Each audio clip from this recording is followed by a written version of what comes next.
নমস্কার, আমি doctor Swagata Deb, prosthodontist and dental implant specialist.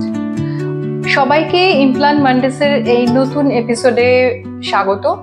প্রত্যেক সোমবারে আমরা ইমপ্লান্টের বিষয়ে বিভিন্ন ইনফরমেশন সম্পর্কিত বিষয় নিয়ে আমরা আলোচনা করছি। আজকের এই এপিসোডটিতে আমরা জেনে নেব সেই রকমই একটি নতুন ইমপ্লান্ট সম্পর্কিত ইনফরমেশন। আচ্ছা, যাদের এক বা একাধিক দাঁত মিসিং, তাদের প্রত্যেকটি দাঁত এর জন্য কি একটি ইমপ্লান্ট প্রয়োজন? সাধারণত যাদের একটি দাঁত মিসিং হয় সেসব ক্ষেত্রে কিন্তু একটি ইমপ্লান্টই যথেষ্ট, কিন্তু দুটি বা তিনটি দাঁত মিসিং হলে সেসব ক্ষেত্রে আমরা দুটি ইমপ্লান্ট দিয়ে তার উপরে একটি ব্রিজ দিয়ে কিন্তু সেই মিসিং টিথগুলোকে রিপ্লেস করতে পারি।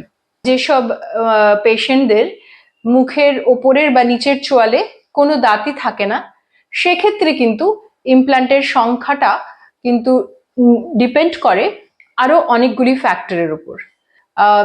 যে চোয়ালের যে হাড়, সেই হাড়গুলির ভলিউম, মানে সেই হাড়গুলির কতটা পর্যাপ্ত পরিমাণে রয়েছে কিনা, এবং হাড়ের ঘনত্বের উপরেও নির্ভর করে।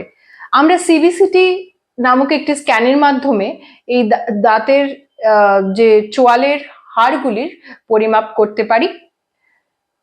সেকেন্ড যে বিষয়টির উপরে ইমপ্লান্টের নাম্বার ডিপেন্ড করে, সেটি হচ্ছে ইমপ্লান্ট লাগাবার পরে আমরা কি ধরনের প্রস্থেসিস, মানে কি পদ্ধতিতে দাঁতটা বাঁধানো হবে, যে আর্টিফিশিয়াল দাঁতটা ইমপ্লান্টের উপরে লাগানো হবে সেটি কি ধরনের মেটেরিয়াল দিয়ে তৈরি হবে এবং সেটি কি পদ্ধতিতে বানানো হবে।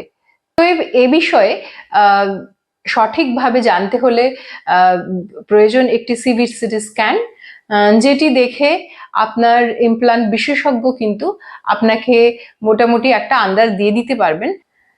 আশা করছি প্রত্যেকবারের মতোই এই ইমপ্লান্ট মান্ডেসের এই বিষয়টিও আপনাদের কাজে লাগবে। ইমপ্লান্ট সম্পর্কিত কোনো বিষয়ে যদি জানার আগ্রহ থাকে তাহলে আমাদের কমেন্ট করতে পারেন। আমরা পরবর্তী এপিসোডে সেই বিষয় নিয়ে আলোচনা করার চেষ্টা করব। নমস্কার এবং ধন্যবাদ।